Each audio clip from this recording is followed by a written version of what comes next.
May the Almighty make you receive rewards. Starting yesterday. Let's say, Mr. Sultan Muhammad is my name, and I'm proud for my teacher. I took 35 solid years, and I retired. Somebody say, yes, 35. But I was also a teacher for 25 solid years. And then for the last 10 years, I've been a motivational and inspiration speaker. I've spoken to all kinds of audiences, and God has really favored me. I've presented more than 300 presentations in different audiences. And let me tell you this from the onset. I'm also like many. I did not like teaching. And I did everything under the sun to be a teacher. The only thing I didn't do was to go to which lecture. But if at that time I knew which lecture, because that is how I detested it. But I spent there 35 solid words, and somebody would ask me why. Can you ask me why? Why? I also want to ask you, why are you in this profession? Can you settle the why? Settle the why. Before you do anything in this afterward or this blog, always settle the why. If you don't settle the why, the house is going to be difficult. You keep on lamenting, and remember the Almighty. God does not want to do what? Who lament and complain. God does not want to lament and what? And complain.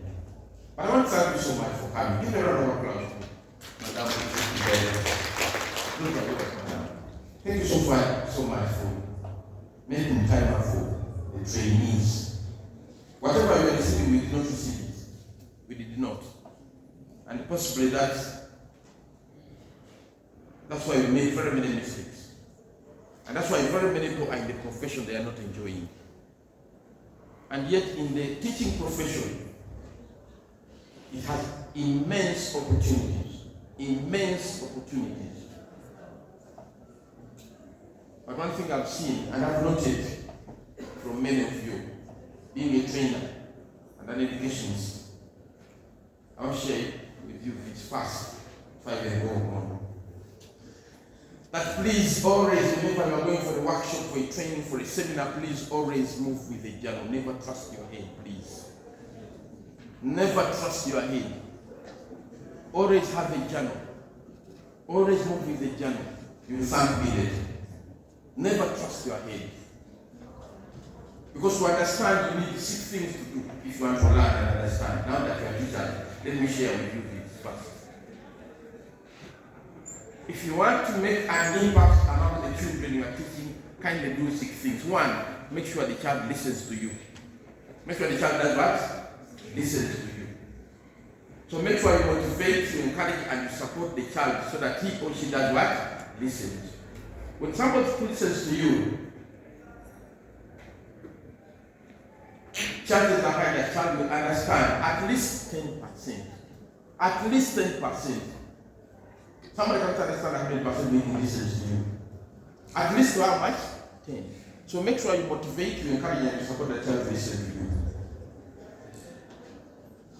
Now, where is the 90%? The second stage of understanding is for that child to read on his or her own.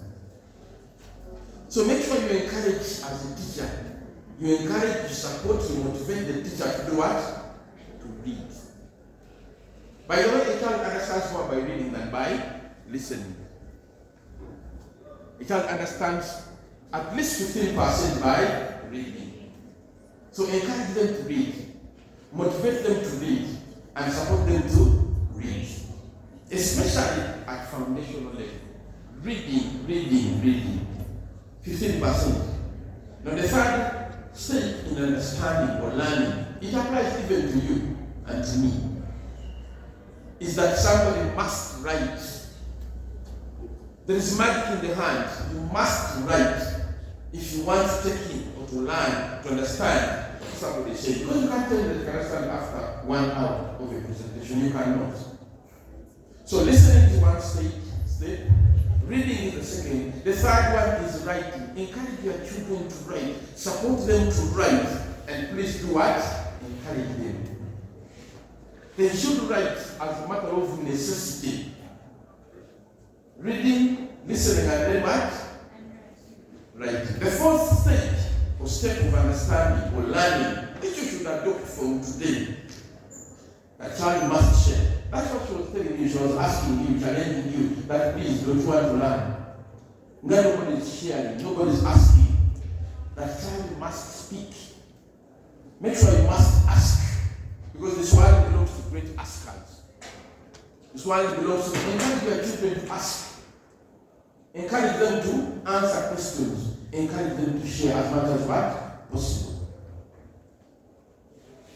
The ears must be involved in learning. The eyes must be involved in learning. The third one is that the hands must be involved. And then the fourth one is what? The mouth. Sharing. Even you, if you want to internalize whatever people are saying, make sure you do what? Share. Now the fifth stage is for somebody to do physical exercise, especially the child. Physical exercise, so that the brain is active. So that the brain is what? Active. Encourage your children to play. At different intervals, kindly let them do what? Physical exercises. So that the brain is gets oxygen in blood. But if you sit idle the whole day, at the end of the day, nothing. So that's the thing. The sixth, and that's the most important one. Cleansing the heart. That's what the teacher is going to do. Cleansing the children's hearts. Because there is a lot of baggage among the children. There is a lot of immorality in the 21st century. There is a lot of obesity in the 21st century. There is a lot of violence in the 21st century. There are very many broken families in the 21st century. There is a lot of single parents in the 21st century.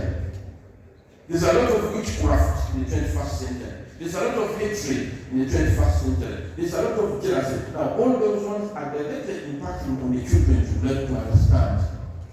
That's why a child comes to senior one with a 4 in Pacific. After 4 years, the child is getting poor marks.